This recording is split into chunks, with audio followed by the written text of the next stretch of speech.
అందరికీ నమస్కారాలు.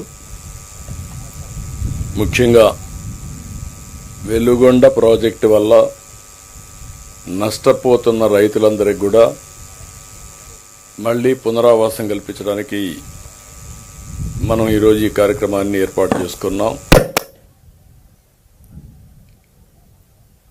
నేను ఎప్పుడు కూడా ఇప్పుడే కాదు, నేను మొదటి నుంచి అభివృద్ధి జరగాలి. అభివృద్ధి జరిగేటప్పుడు దానికి కొంతమంది ముందుకు వచ్చి భూములు ఒక విధంగా చెప్పాలంటే త్యాగం చేస్తున్నారు. తరతరాలుగా మీరు ఇక్కడున్నారు. మీ పెద్దవాళ్ళు, మీ పూర్వీకులు ఇక్కడనే పుట్టారు, ఇక్కడనే పెరిగారు. తర్వాత మీరు వచ్చారు. అందరూ కూడా ఈ భూతల్లిని ఆధారంగా చేసుకుని మీ కార్యక్రమాలు చేస్తున్నారు. అయితే ఇక్కడ మనందరం ఒక విషయం గుర్తుపెట్టుకోవాలి. ఈరోజు ఒక చరిత్ర మీరందరూ గుర్తుపెట్టుకోవాల్సింది, వెలుగొండ ప్రాజెక్టు ద్వారా మీ భవిష్యత్తే కాకుండా 3 జిల్లాలు, ఒకప్పుడు 3 ఇప్పుడు 4 జిల్లాలు, ప్రకాశం జిల్లాతో కలుపుకుంటే 4 జిల్లాల యొక్క తలరాతను మార్చే ప్రాజెక్టు ఈ వెలుగొండ ప్రాజెక్టు. అయితే ఒక్కసారి మనం ఆలోచించుకుంటే గతాన్ని ఇప్పటికి కూడా ఈ ప్రాంతంలో నీరన్నీ పాతాళానికి వెళ్ళిపోయినాయి. మనం తాగే నీళ్లన్నీ ఫ్లోరైడ్ నీళ్లు తాగుతున్నాం. దానివల్ల చాలా మందికి ఆరోగ్య సమస్యలు, దేవుడు సక్రమంగా పుట్టించిన మనకు మాత్రం అనేక సమస్యలు వచ్చాయి, వస్తున్నాయి కూడా. ఇంకొక పక్క కరువు. అనేక సందర్భాల్లో మార్కాపూర్ ప్రాంతం అంటే ఇది ఒక కరువు ప్రాంతం, అన్ని విధాల ఇబ్బంది పడే ప్రాంతం వచ్చింది. ఈరోజు ఒక్కోసారి చరిత్ర, అప్పుడప్పుడు కొంతమంది యుగ పురుషులు పుడతారు. ఒకప్పుడు కృష్ణా నదీ జలాలు ఈ ప్రాంతాలకు వస్తాయని ఎవరు కలగూడగనలేదు. అలాంటి సమయంలో నందమూరి తారక రామారావు గారు ముఖ్యమంత్రి అయిన తర్వాత మొట్టమొదటిసారిగా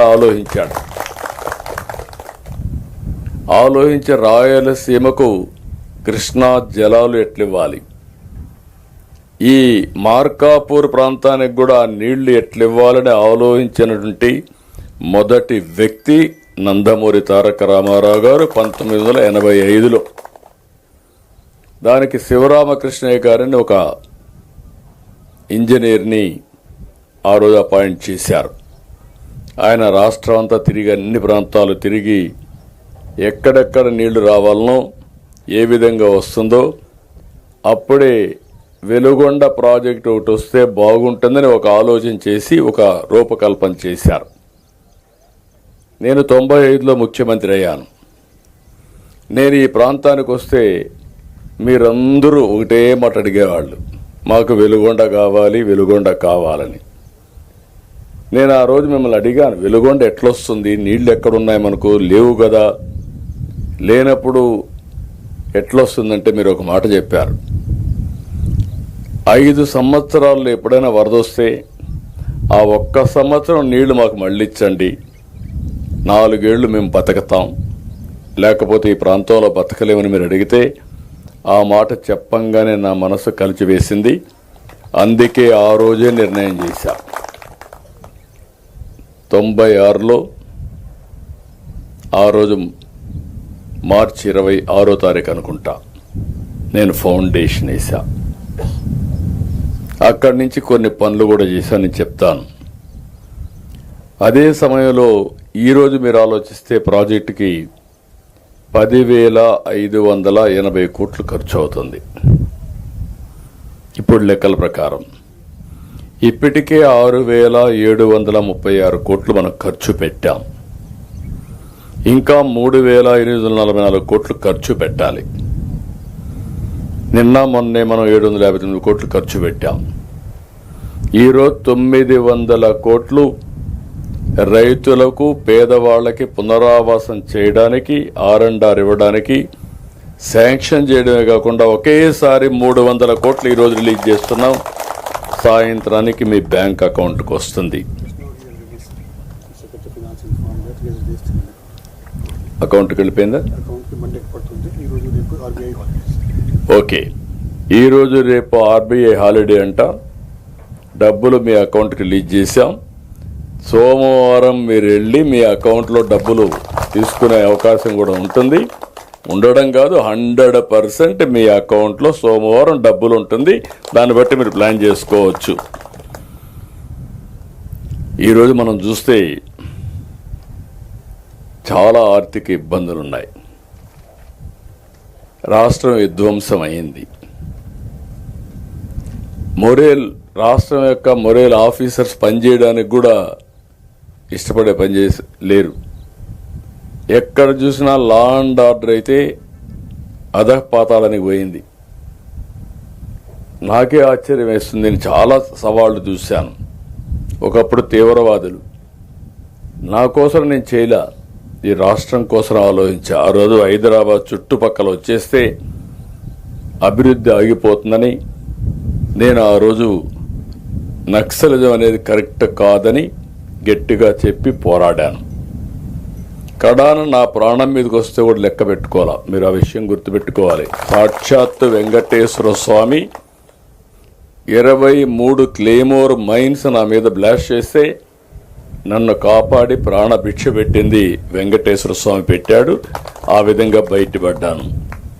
ఈరోజు ఆ సమస్య పరిష్కారం అయింది. 1924లో లా అండ్ ఆర్డర్ మొత్తం విచ్ఛిన్నం అయిపోయింది. అలాంటి పరిస్థితులు, ఒక పక్క లా అండ్ ఆర్డర్ సమస్య, ఒక పక్క 10 లక్షల కోట్ల రూపాయల అప్పులు, ఇంకో పక్క సంక్షేమానికి కూడా ఆదాయం రాని పరిస్థితి. పెట్టుబడులు పెట్టలేదు, సంపద సృష్టించలేదు. దీనివల్ల ఆదాయం కూడా తగ్గిపోయే పరిస్థితి వస్తే అవన్నీ కరెక్ట్ చేస్తూ వచ్చాను. మీకందరికి ఒక మాట చెప్పాను.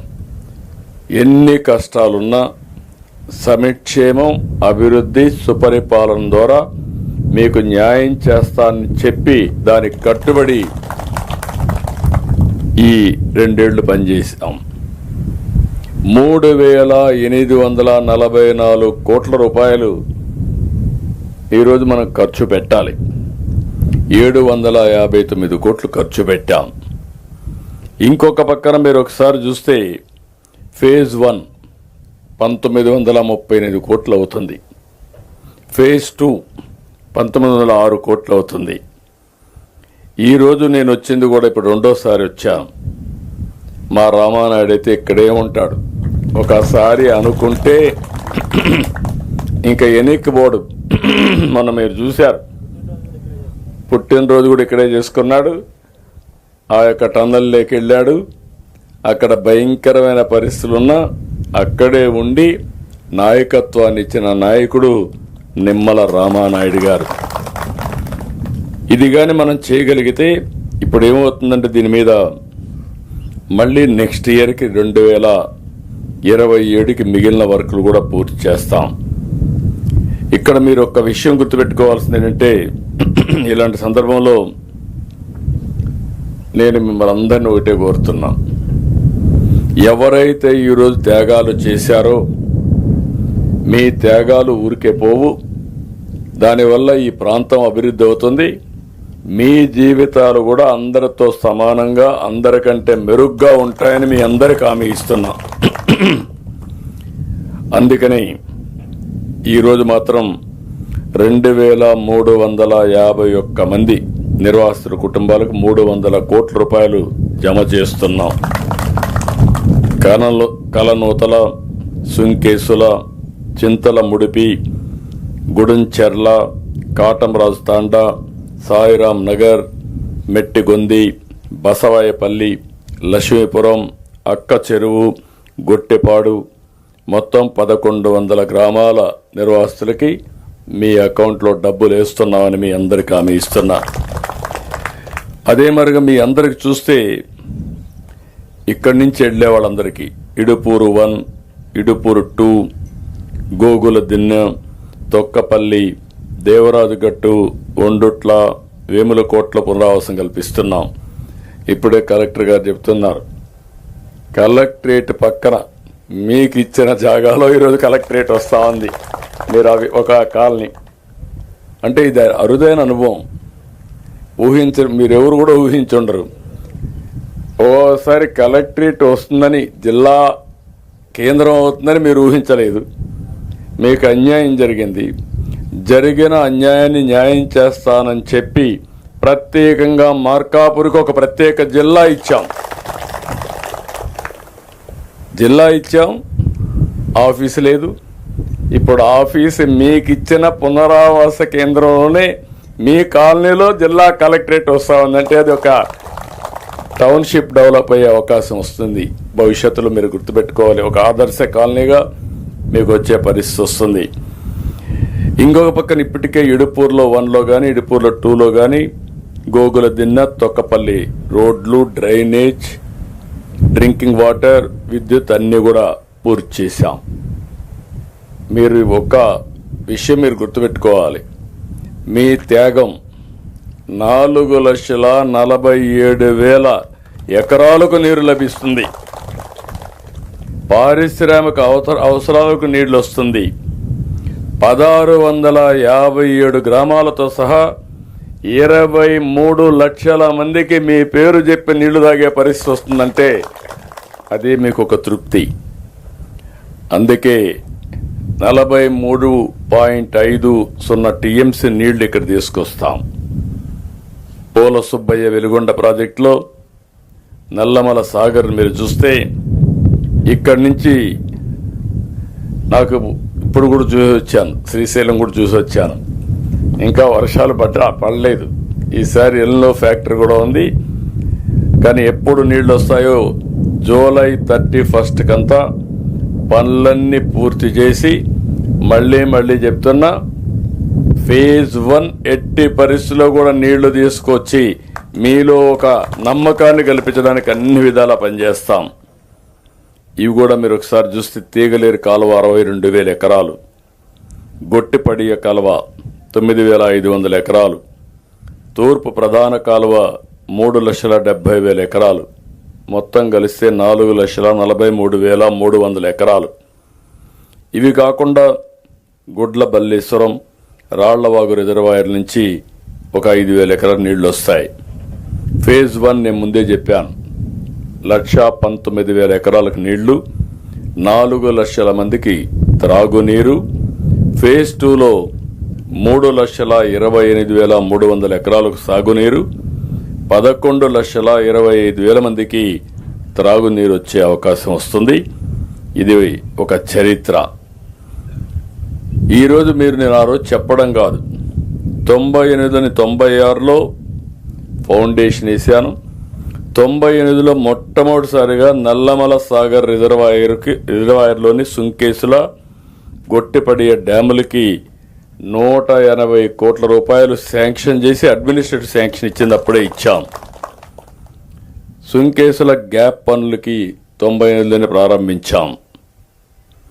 అయితే మీరు గుర్తుపెట్టుకోవాల్సింది, అప్పటి నుంచి కరెక్ట్గా చేసుంటే నేను ఈ టర్మ్లో 3,900 కోట్ల రూపాయలు ఖర్చు పెడుతున్నానంటే గడిచిన ప్రభుత్వాలు ఇదే పని చేసుంటే ఈరోజు ఈ ప్రాజెక్టు ఈ విధంగా ఉండేదా అని అడుగుతున్నా. ఇదే నీళ్లు కానీ ఒక 10-15 సంవత్సరాల కంటే ముందు మీకు వచ్చుంటే మీ జీవితాలు ఎంత మార్పు వచ్చేది, ఎంత వెలుగు వచ్చేదో ఒక్కసారి మీరు ఆలోచించుకోవాల్సిన అవసరం ఉంది. అందుకనే ఈరోజు ఇంకొక పక్కన మీరు చూస్తే నాకు ఆశ్చర్యం వేస్తుంది. ఎన్నికల ముందు ఆడిన డ్రామా, ఆ డ్రామానా మోసమా మీరే ఆలోచించుకోవాలి. మోసాలు చేయడంలో గొడ్డలి పార్టీ దిట్ట. వాళ్ళ పనే ఇదే పని. ఎక్కడ మనం కళ్ళు ఆరపకుండా అబద్ధాలు చెప్పేస్తారు, మనం ఆలోచించే లోపలనే మోసం జరిగిపోతుంది. ఈ మధ్య డిజిటల్ అరెస్ట్లని వస్తున్నాయి.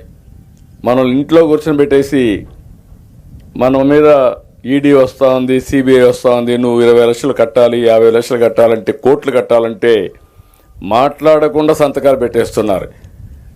వీళ్ళు అక్కడి నుంచి ఆ డబ్బులు పోయే లోపల పోలీస్ స్టేషన్ పోయే లోపల 10 ట్రాన్సాక్షన్లు మారిపోతాయి. ఆ డబ్బులు పోతాయి. మళ్ళీ రికవర్ చేయాలంటే పోలీసులు కూడా చేతగావడం లేదు. అలాంటిది మీరు గుర్తుపెట్టుకోవాల్సింది. రాష్ట్రంలో ఈ గొడ్డల పార్టీ చేసే వితండ వాదన ఇది ఒక ఎగ్జాంపుల్. నేను ఏం చేయాలో నాకు అర్థం కాలేదు. ఇప్పుడు నాకు అనిపిస్తుంది అతను వేసినటువంటి ఆ రోజు ఫౌండేషన్ వేసి బోర్డు వేసుకున్నాడు.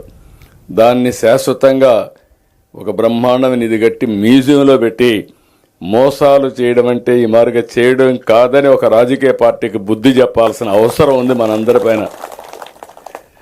ఇంకొక పక్కన మీరు చూస్తే మొత్తం 2019-24 బడ్జెట్లో పెట్టింది 4,000 కోట్లు, ఖర్చు పెట్టింది 980 కోట్లు. ఈరోజు 900 కోట్ల పునరావాసంకే మీకు ఇస్తున్నా. ప్రాజెక్టుకి ఇంకొక 3,000 కోట్లు ఖర్చు పెడుతున్నాం. ఏ పని చేయలేదు, నిర్వాసులకు పరిహారం ఇవ్వలేదు, పునరావాసకాలు నిర్మించలేదు, సొరంగాల్లో తవ్విన మట్టిని కూడా తీయలేదు, లైనింగ్ పనులు పూర్తి కాలేదు, ఫీడర్ కాలువ పరిస్థితి అధ్వానంగా తయారైంది. అన్నింటికంటే టనల్ 2లో బోర్ ఇరక్కపోయింది, మెషిన్ ఇరక్కపోయింది. అది కూడా తీయకుండా ఇనాగరేట్ చేశారు. అంటే ఎంత భయంకరమైన పరిస్థితి మీరు గుర్తుపెట్టుకోవాలి. అప్పటికే ఇంకొక పక్కన చూస్తే నేను ఆ రోజు 19 ఎలక్షన్స్ కంటే ముందు 18.8 కిలోమీటర్లు టన్నల్ 1లో ఉన్నుంటే 16 కిలోమీటర్లు పూర్తి చేశాం. అంటే 2.8 కిలోమీటర్సే పెండింగ్ ఉంది. అప్పటికే కాంట్రాక్టులో కొన్ని విభేదాలు వచ్చాయి. అప్పటికే చేయకపోతే అందరిని పిలిపించి కోర్టు పోతే కూడా చెప్పి సమన్వయం చేసి పనులన్నీ కూడా ట్రాక్లో పెడితే అక్కడి నుంచి వీళ్ళు చేసిన పని చాలా దుర్మార్గంగా చేసే పరిస్థితికి వచ్చారు. ఏది ఏమైనా మీకు ఒక్కటే కోరుతున్నాం. ఈరోజు 7,225 మంది నిర్వాసితులున్నారు. ఒకరిద్దరు కాదు, ఇది ఒక పెద్ద నెంబర్. ప్రతి ఒక్కరి వెనకాన ఒక విషాద గాథ ఉంటుంది. ఏదో మీ ఊర్లో ఉన్నారు, తరతరాలుగా ఉన్నారు, 1 ఎకరా 2 ఎకరాలు 3 ఎకరాలు భూమి ఉంది, ఒక గేదెలు 2 3 పట్టుకున్నారు, పిల్లల్ని చదివించుకొని బతుకుతున్నారు. అలాంటప్పుడు ఉన్న పళంగా మీరు వేరే ఊరికి పోవాలి. ఎంతున్నా వేరే ఊరు అన్నప్పుడు మీలో కూడా కొన్ని సందేహాలుంటాయి. ఏంటి మనం పోవాలన్నా, ఇన్నేళ్లున్నాం అనే బాధ కూడా ఉంటుంది. అలాంటి సమయంలో ఈ ప్రాజెక్టు వల్ల దగ్గర కొన్ని లక్షల మంది 4-5 జిల్లాల్లో బాగుపడతారు. వాళ్ళు బాగుపడినప్పుడు ఆనందంగా ఉంటారు. కానీ నష్టపోయిన రైతాంగం కూడా ఆనందంగా ఉండేట్టుగా చేయడం ప్రభుత్వాల ప్రధాన బాధ్యత. నేను ఈ విషయం పదే చెప్తున్నా. మీరు ఒక్కసారి చూస్తే నేను హైదరాబాద్లో ఎయిర్పోర్ట్ కట్టాను. 5,000 ఎకరాలు తీసుకున్నాను. 5,000 ఎకరాలు తీసుకొని వాళ్ళందరికీ చెప్పాను, లిబరల్గా కాంపన్సేషన్ ఇస్తా, మీరు పక్కనే భూములు కొనుక్కోండి, ఇక్కడ విమానాశ్రయం వస్తుంది, మీ భూములకు విలువ పెరుగుతుంది, మీ జీవితాలు బాగుపడతాయని చెప్తే నన్ను నమ్మి చేశారు. అందరూ కూడా కోటీశ్వరులు అయ్యారు. ఒకరు కాదు, మొత్తం ఆ చుట్టుపక్కల ఉన్న వాళ్ళందరూ ఎకరా ఉంటే ఇప్పుడు మొన్న ఒక ఆక్షన్ వేస్తే మామూలు డబ్బులు కాదు, అది 225 కోట్లకు పోయింది ఒక ఎకరా. అంటే అభివృద్ధి చేస్తేనే ఆదాయం వస్తుంది. ఈరోజు మనం ఇక్కడ ఉన్నాం, వెలుగొండ ప్రాజెక్ట్ వస్తానే ఈ 4 జిల్లాల భూములకు రెక్కలు వస్తాయి. ఆ విషయం మీరు గుర్తుపెట్టుకోవాల్సింది. విలువ పెరుగుతుంది. ఎందుకంటే నీళ్లు వచ్చినప్పుడు దాని విలువ పెరుగుతుంది. ఒక ఇండస్ట్రీ వస్తే దానివల్ల అదనంగా వస్తుంది. ఇలాంటివన్నీ కూడా మనకు వచ్చే పరిస్థితి వస్తుంది. ఇంతమంది ఉంటే మీరు ఇంతమంది బాధపడితే 26 మందికి ఇచ్చినట్టు ఇచ్చి, ఇప్పుడే తమ్ముడు చెప్పినట్టు మీరు వచ్చి మీ బాధలు చెప్పుకోవాలంటే మీ కష్టాల్లో భాగం పంచుకోకుండా కనీసం నిర్మోహమాటంగా లాఠీ చార్జ్ చేయించి మీ మీద దౌర్జన్యాలు చేశారంటే ఎలాంటి విషయాల్లో మీరు గుర్తుపెట్టుకోవాల్సిన అవసరం ఉంది. ఇది ప్రజాప్రభుత్వం, మీ ప్రభుత్వం. ఏ ఒక్క వ్యక్తికి నష్టం జరగకుండా ఈ ప్రాజెక్టును పూర్తి చేసే బాధ్యత నేను తీసుకుంటా. ఇది నా గ్యారంటీ, అది జరుగుతుంది. అందుకే నేను ఒక్కసారి మీరు ఆలోచిస్తే మనం వచ్చినాక 140 కోట్లు పెండింగ్ బిల్లు కూడా పే చేశాం. అంటే ఎక్కడ కూడా పని కావాలంటే ఒక పద్ధతి ప్రకారం చేస్తేనే పనులు అవుతాయి. అయితే నేను ఒక ఆలోచన, ఈ జిల్లాకు ఒక ఇది ఇచ్చాం, మార్కాపూర్ జిల్లా ఇచ్చాం. 4 నియోజకవర్గాలే. ఒక బలహీన వర్గాలకు సంబంధించిన కలెక్టర్ ఇక్కడ వేసాం. ఆవిడ మీకంటే కరువు జిల్లా, అనంతపురం జిల్లా నుంచి వచ్చింది కాబట్టి కరువు జిల్లా పరిస్థితులు అర్థం చేసుకునే కలెక్టరు మీకు ఇచ్చానని చెప్పి కూడా నేను మీకు తెలియజేస్తున్నాను. One of the most beautiful collectorate కడతాం, మీ కాలనీ పక్కనే వస్తుంది. ఇంకొక పక్క నేను ఆలోచించింది, ఇవన్నీ చేయడమే కాకుండా మీ జీవితాలు బాగుపడాలంటే మామూలు పంటలు ఒకప్పుడు పొగాకు వేసుకునేవాళ్ళు, ఈ సంవత్సరం పొగాకు కూడా ఇబ్బందులు వచ్చేసాయి. ఒక పక్క వాళ్ళ సమస్యలు పరిష్కారం చేస్తూనే నేను ఆలోచించింది, ఈ ప్రాంతంలో హార్టికల్చర్ రావాలి, పండ్ల తోటలు రావాలి. ఈరోజు రాయలసీమ నుంచి పండ్ల తోటలు ప్రపంచం మొత్తం పంపిస్తున్నాం.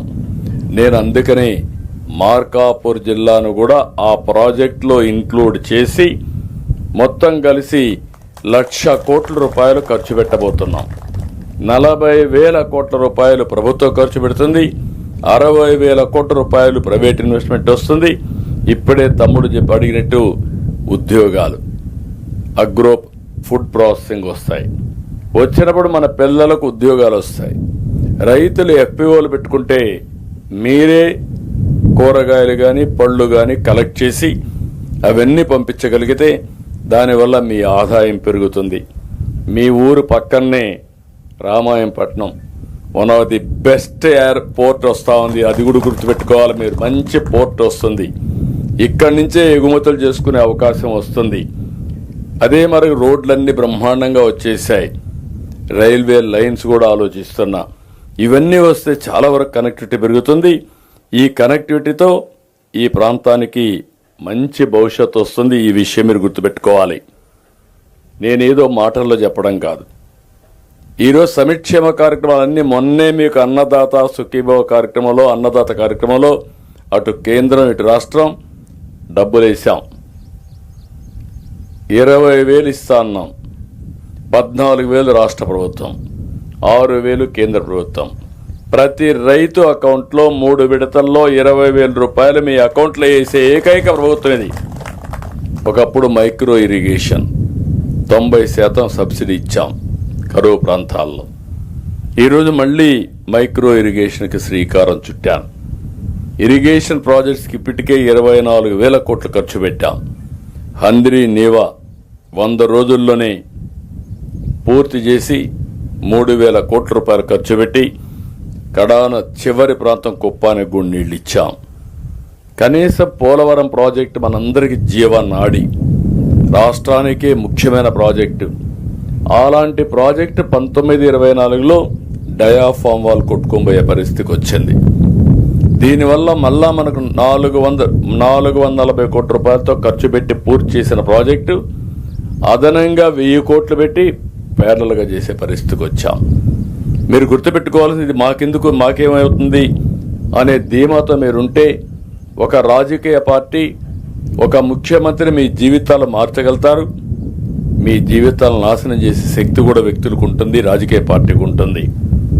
ఈరోజు నేను చూస్తున్నా, మనకు అమరావతి రాజధాని లేదు. రాజధాని లేకుండా అవస్థపడితే 29,000 మంది రైతులు 33,000 ఎకరాలు భూమి వాలంటరీగా స్వచ్ఛందంగా ముందుకొచ్చి ల్యాండ్ పూలింగ్లో ఇచ్చారు. నేను ఒక్క పైసా వాళ్ళకి ఇవ్వలేదు. నేను ఇచ్చింది యాన్యుటీ ఇచ్చా, సంవత్సరానికి ఇంత డబ్బులు ఇస్తా, తిరిగి డెవలప్ చేసి కొంత భూమి నీకు ఇస్తా. అది చేసుకుంటే నీ ఆదాయం పెరుగుతుంది, 10 రెట్లు ఆదాయం వస్తుంది. అది చేసుకోమంటే నమ్మారు. నమ్మి ఇస్తే 5 ఏళ్లు ముందు అమరావతి మేలైన నగరం, నేను కూడా సపోర్ట్ చేస్తా అన్నాడు. అధికారంలో రానంత వరకు మేము చేస్తామంటే అడ్డుపడ్డాడు.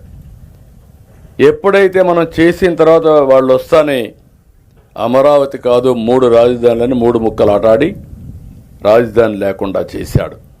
ఇప్పుడు కేంద్రంలో చట్టంలో పెట్టి రాజధాని చేస్తే దీనికి నేను ఒప్పుకోను, నేను వేవేగాను అంటాడు. అది ఎక్కడి నుంచి ఆలోచనలు వస్తాయో నాకైతే అర్థం కాదు. ఇంటే వితండవాదం అంటే మనకు రాజధాని లేకుండా పోవడం ఎంత బాధేస్తుందండి. ఈరోజు తెలంగాణ ఉన్నారు, నేనే డెవలప్ చేశా, నాకు బాధ లేదు. ఎందుకు డెవలప్ చేశాను? తెలుగు జాతి కోసం చేశాను. ఈరోజు విభజన జరిగిన తర్వాత తెలంగాణకు వెళ్ళింది. హైయెస్ట్ పర్ క్యాపిటల్ ఇన్కమ్ తలసరి ఆదాయం దేశంలో ఎక్కువ వచ్చే రాష్ట్రం తెలంగాణ. దానికి ఫౌండేషన్ ఇచ్చిన వ్యక్తిని నేనే. ఈరోజు అలాంటి రాజధాని మనకు ఉండాలా లేదని అడుగుతున్నా మిమ్మల్ని. మీరేమనుకుంటారని మాదేం పోయింది, రాజధాని ఉంటే ఏంటి, నాకు నేను రాజధానికి పోతానా అనే ఆలోచన మీకు వస్తూ ఉంది. మీలో కూడా ఒక సామాజిక చైతన్యం రావాలి. ఎవరి వల్ల లాభాలు వస్తాయి. ఈరోజు గుజరాత్ ఉంది, నరేంద్ర మోడీ గారు ప్రధానమంత్రి అయ్యారు, ముఖ్యమంత్రి అయ్యారు, 3 సార్లు గెలిచారు. ఆ రాష్ట్రం బాగుపడింది. ఇప్పుడు కేంద్రానికి పోయారు, మళ్ళా 3వ సారి గెలిచారు. మీరేం చేస్తున్నారు? వైకుంఠపాళి ఆట ఆడుతున్నారు. అన్ని ఇప్పుడు నేను అడుగుతున్నా మిమ్మల్ని అందరినీ, రైతుల్ని. జిల్లా ఇచ్చాం, వెలుగొండ ప్రాజెక్ట్ నేనే ప్రారంభించి ఫౌండేషన్ వేసి నేనే పూర్తి చేసి మీ జీవితాలు మారుస్తున్నా. మళ్ళీ హార్టికల్చర్ హబ్గా పెట్టి మీకు ఎవ్వరికి ఇబ్బంది లేకుండా మీ ఆదాయం పెంచడానికి, రైతులకు వెన్నెముగ్గా ఉండడానికి నేను దోహదం చేస్తున్నా. అదే మరి ఇంటింటికి కొళాయి ద్వారా నీళ్లు ఇవ్వాలని జేజేఎం కింద అతను చేయకపోతే నేను తీసుకొచ్చి అన్ని ఇళ్లకు నీళ్లు ఇస్తున్నాం. అమృతి కింద పట్టణంలో అన్ని ఇళ్లకు ఇస్తాం. ఇన్ని పనులు చేస్తామంటే మీ కళ్ళ ముందర కనపడుస్తామంటే మళ్ళీ వేరే పార్టీ ఆలోచన మీ కళ్ళకు వస్తే ఏమనాలి?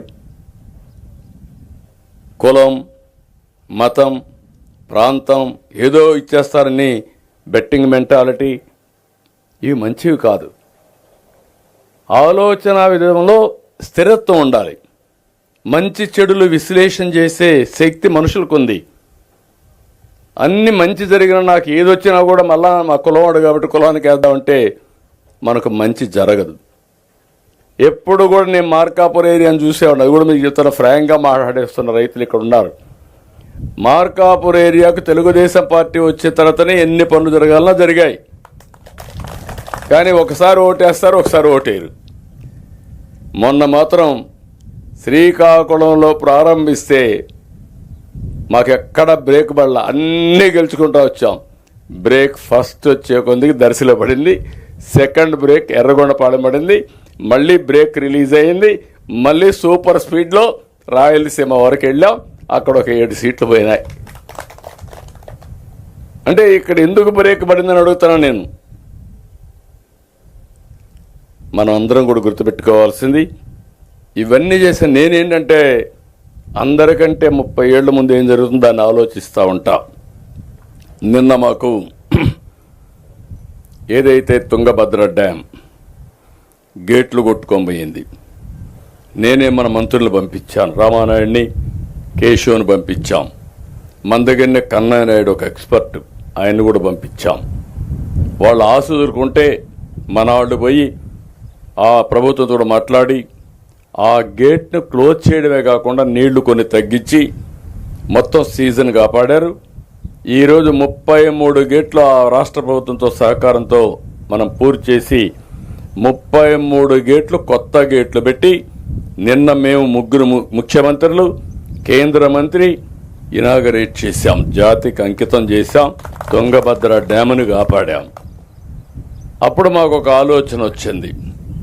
నేను మాట్లాడుతూ ఉంటే 30 ఏళ్ల మునుపు మాట్లాడాను, గంగా కావేరి కలవాలి.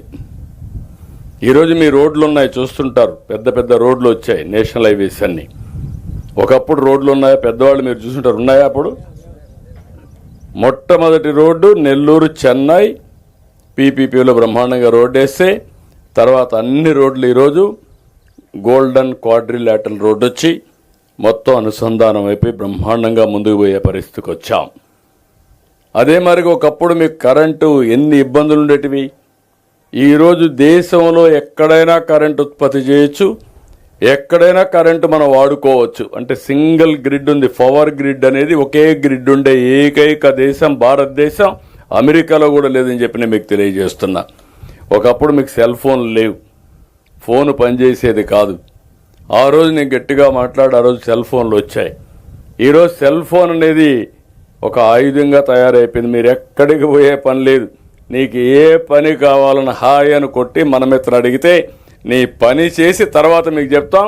చేయని వాళ్ళకు కూడా అకౌంట్లోకి వెళ్ళిపోయి ఎంక్వైరీ చేసి వాళ్ళ పైన కూడా యాక్షన్ తీసుకునే పరిస్థితి వస్తుంది. ఇక్కడ మీరందరూ ఒకటి గుర్తుపెట్టుకోవాలి.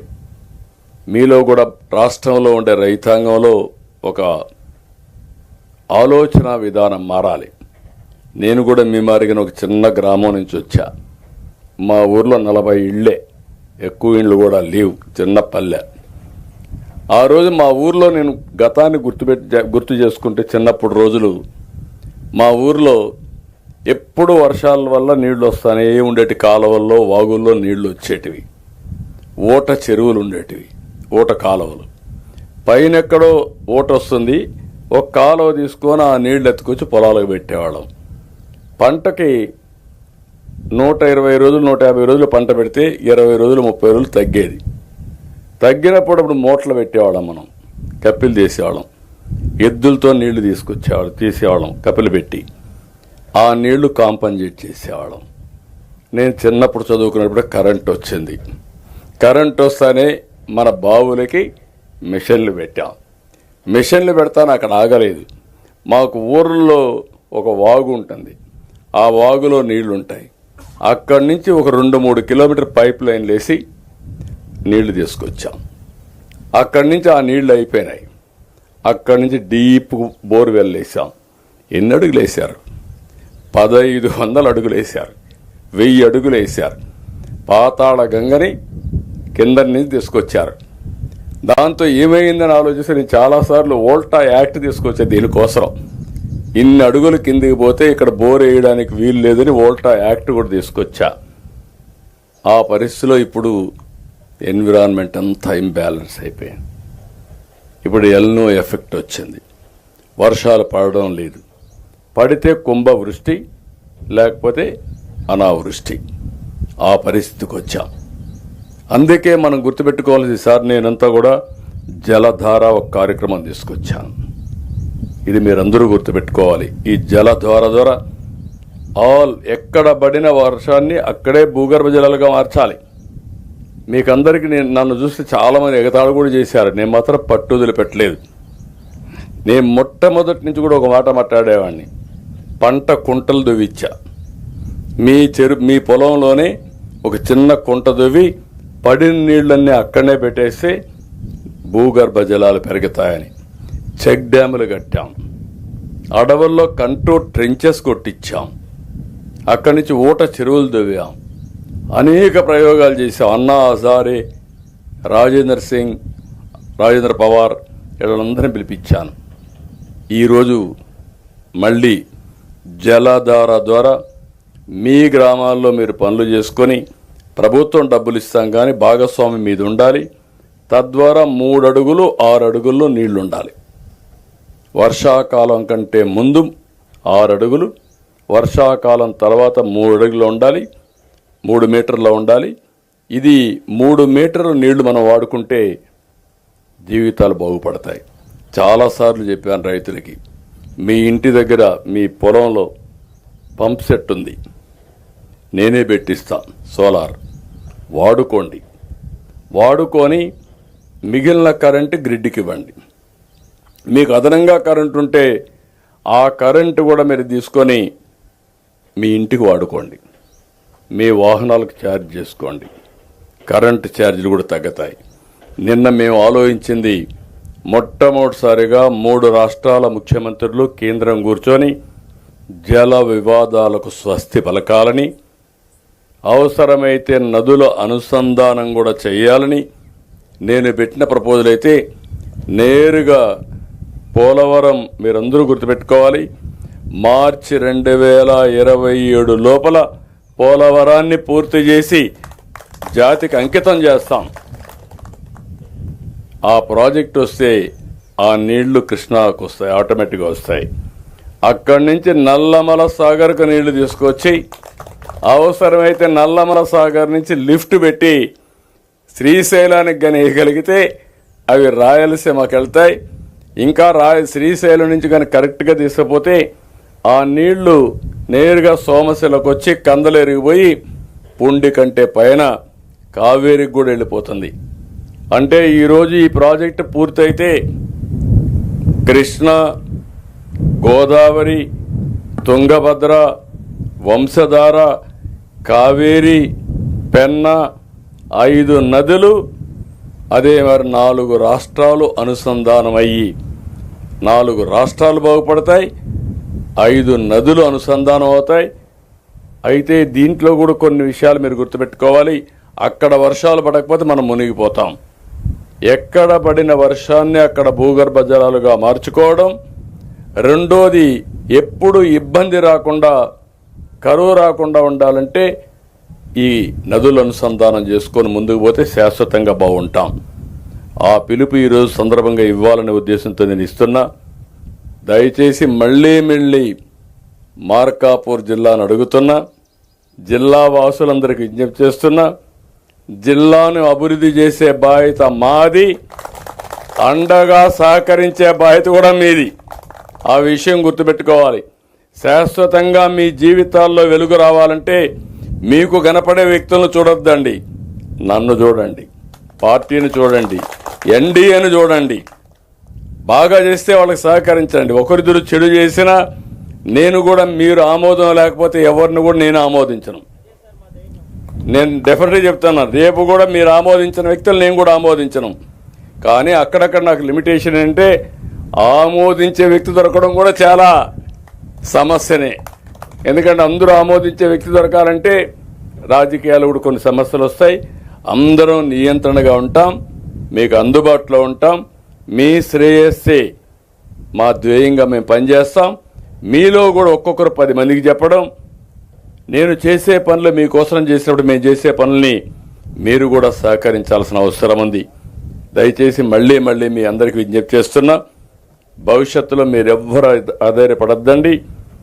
మీరు త్యాగం చేశారు, మీ త్యాగాన్ని నేను గుర్తుపెట్టుకుంటా, అన్ని విధాలా మీకు అండగా ఉంటా. మీరు ఇక్కడి నుంచి వెళ్ళిన వాళ్ళు ఏ కాలనీలో ఉన్నా నేను పోలవరం జిల్లానే ఇచ్చా. ఒకే నియోజకవర్గానికి ఒక జిల్లా ఇచ్చానంటే వాళ్ళు చేసిన త్యాగం. అక్కడ పోలవరం ప్రాజెక్టు వచ్చింది కాబట్టి అది గుర్తుపెట్టుకొని వాళ్ళకు ఒక జిల్లా ఇచ్చిన వ్యక్తిని. మీకు కూడా అదే మార్గం న్యాయం జరుగుతుందని మరొక్కసారి మీ అందరికీ తెలియజేసుకుంటూ, అందుకే ఎన్ని కష్టాలు వచ్చినా అమరావతి రైతాంగం పట్ల నేను సానుకూలంగా ఉన్నాను. త్యాగం చేసింది రైతాంగం. అలాంటి రైతులకు అండగా నిలబడడం నా నైతిక బాధ్యత. ఈ విషయం మీరు గుర్తుపెట్టుకోవాల్సిందిగా రాష్ట్రంలో ఉండే ప్రతి ఒక్క రైతులు కూడా గుర్తుపెట్టుకోవాలి.